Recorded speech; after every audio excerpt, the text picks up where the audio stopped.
Road पर दौड़ती ये स्लीपर बसें जो कि देखने में काफी खूबसूरत और काफी लग्जरी लगती हैं, लेकिन क्या वास्तव में ये लग्जरी होती हैं या आज के टाइम में ये चलता फिरता कब्रिस्तान बन चुकी हैं? क्योंकि पिछले 15 दिनों के अंदर हमारे देश के अंदर दो ऐसी लग्जरी और एसी बसों में आग लगने से 46 लोगों की मौत हो चुकी है। सवाल ये पैदा होता है कि इन लग्जरी और एसी बसों में आग लगना क्या महज एक दुर्घटना है या फिर लोगों की लापरवाही का नतीजा है? क्या लोगों की लापरवाही की वजह से इन लोगों की जानें जाती हैं या फिर ये उन लोगों की गलती है जो लोग बस खरीदते हैं और अपने बस के ऊपर मर्सिडीज बेंज और वोल्वो कंपनी के लोगो लगाते हैं? क्या वास्तव में ये उन कंपनियों के बस होते हैं या फिर ऐसे उनके लोगो लगे होते हैं? क्या सरकारों ने इनके ऊपर कोई रूल और रेगुलेशन बनाए हैं या नहीं बनाए हैं, या फिर ये लोग ऐसे धड़ल्ले से चलाते रहते हैं? जानेंगे इन सारे सवालों के जवाब को इस एपिसोड में। Hello everyone, this is Mohammad Umair और स्वागत है आज के एपिसोड में, जहां हम करेंगे न्यूज की बात एजुकेशन के साथ। राजस्थान के जैसलमेर से जोधपुर के लिए एक प्राइवेट एसी बस रवाना हुई और रवाना होने के कुछ देर बाद ही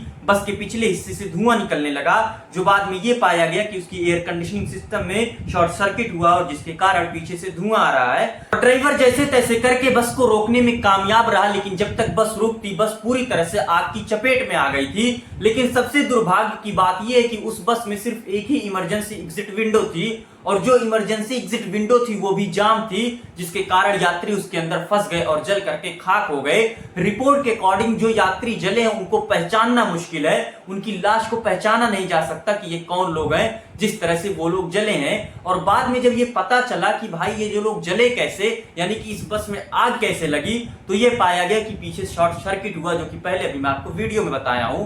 तो आप सोचिए कि सिर्फ एक शॉर्ट सर्किट की वजह से उस पूरी बस में आग लग गई, जिससे 26 लोगों की जान जा चुकी। और सेम केस ऐसा हुआ है आंध्र प्रदेश के कर्नूल में, जहां पर एक एसी बस में आग लग गई और 20 लोगों की मृत्यु हो गई। और इसमें यह कहा जा रहा है कि भाई एक गाड़ी वाला टकराया बस से, जिसकी गाड़ी वो बस के नीचे चली गई, उसके बाद उसके फ्यूल टैंक में आग लग गई और पूरी बस जल करके राख हो गई।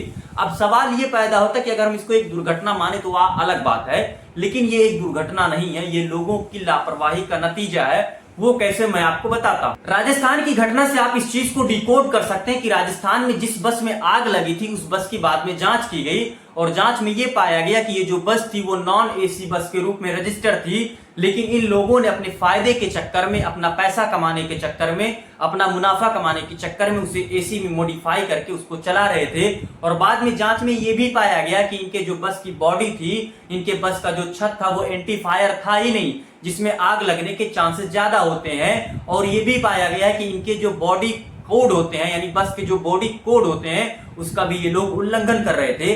अब ऐसा नहीं कि सरकारों ने इसके लिए नियम नहीं बनाए हैं, सड़क परिवहन मंत्रालय ने बसों की बॉडी के लिए भी नियम बनाए हैं, लेकिन उनका पालन ना के बराबर होता है। यानी कि कोई भी बस का चालक, कोई भी बस का मालिक उस चीज का पालन करता ही नहीं। ये लोग क्या करते हैं, अपने लोकल लोगों से उसकी बॉडी और उसके सारी जो चीजें होती हैं वो बनवाते हैं। ये लोग अपने बस के ऊपर जो लगाते हैं, स्टिकर लगाते हैं या फिर लोगो लगाते हैं, बड़ी बड़ी प्रतिष्ठित कंपनियों का, जैसे मर्सिडीज बेंज, वोल्वो, इन लोगों का लोगो लगाते हैं। लेकिन वास्तव में जिन बसों के ऊपर वोल्वो और मर्सिडीज बेंज जैसी लग्जरी और प्रतिष्ठित कंपनियों के लोगो लगे होते हैं, सच्चाई ये है कि ये उन कंपनियों के बस होते ही नहीं है।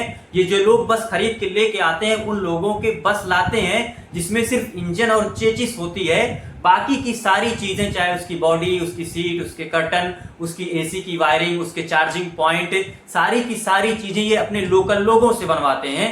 और ये जो लोकल लोग होते हैं, इस चीज की वायरिंग करना, इसके एसी का काम करना, ये इतने कुशल नहीं होते हैं जितनी कंपनी के लोग कुशल होते हैं। कंपनी के लोग कुशल इसलिए होते हैं क्योंकि वो मल्टी लेयर में उस चीज को टेस्ट करते हैं, यानी कि उसके क्या कहते हैं, क्रस्ट टेस्टिंग होती है, उसको फिर क्या कहते हैं, हर चीज की उसमें टेस्टिंग होती है। तो उसको मल्टी लेयर में टेस्ट करने के बाद उस कंपनी उस चीज को अप्रूव करते हैं। लेकिन लोकल लोगों में ऐसा है नहीं। उन लोगों का यह है कि भाई एक बार वायरिंग हो गई, लाइट जल गई, चार्जिंग हो रहा है, एसी चल रहा है, पंखा चल रहा है, हो गया काम खत्म, उससे अब हमको क्या लेना देना है। जिसके कारण ये चांस बढ़ जाते हैं कि आग लगना या फिर लोगों की जान जाना बढ़ जाता है। तो ऐसे में सरकारों को चाहिए कि जितनी भी बसें हैं उन लोगों को फिर से टेस्ट करें कि आप वास्तव में ये लायक है या नहीं है, नहीं तो ऐसे लोगों की जानें जाती रहेंगी। अब सोचिए, हमारे देश में जान की कोई कीमत नहीं है। एक बस में एक्सीडेंट होता है, 26 लोग मर जाते हैं। एक बस में एक्सीडेंट में हो जाता है, उसमें 20 लोग मर जाते हैं, सिर्फ इसलिए क्योंकि जो लोग इस चीज को अप्रूवल देते हैं वो लोग कुछ घूस खा लेते हैं, उसके बाद में इनको ट्रांसफर कर दिया जाता है। ट्रांसफर से कुछ नहीं होता भाई। अब 46 लोग जा चुके हैं, क्या आप उनको वापस ले आओगे ट्रांसफर करके? तो ऐसे में सरकार को ये चाहिए कि इस चीज को मल्टीपल टाइम जांच करे, उसको मल्टीपल टाइम देखे। जैसे मान लीजिए किसी बस का अप्रूवल दिया तो उसको साल भर 6 महीने बाद देखे क्या ये जिस चीज में अप्रूवल लिया था वो वही है या फिर दूसरा अप्रूवल कर लिया यार, या फिर दूसरी चीज में मॉडिफाई कर लिया। सरकार को इस चीज पे नजर रखनी चाहिए। अब जो 46 लोग जा चुके हैं उनको आप वापस ले आओगे, अब क्या करोगे? वही सब पुराने वाले काम करोगे, आओगे जांच कराओगे, उसमें बैठक होगी, मुआवजा दोगे 5 लाख उसको 10 लाख उसको, इससे कुछ नहीं होगा।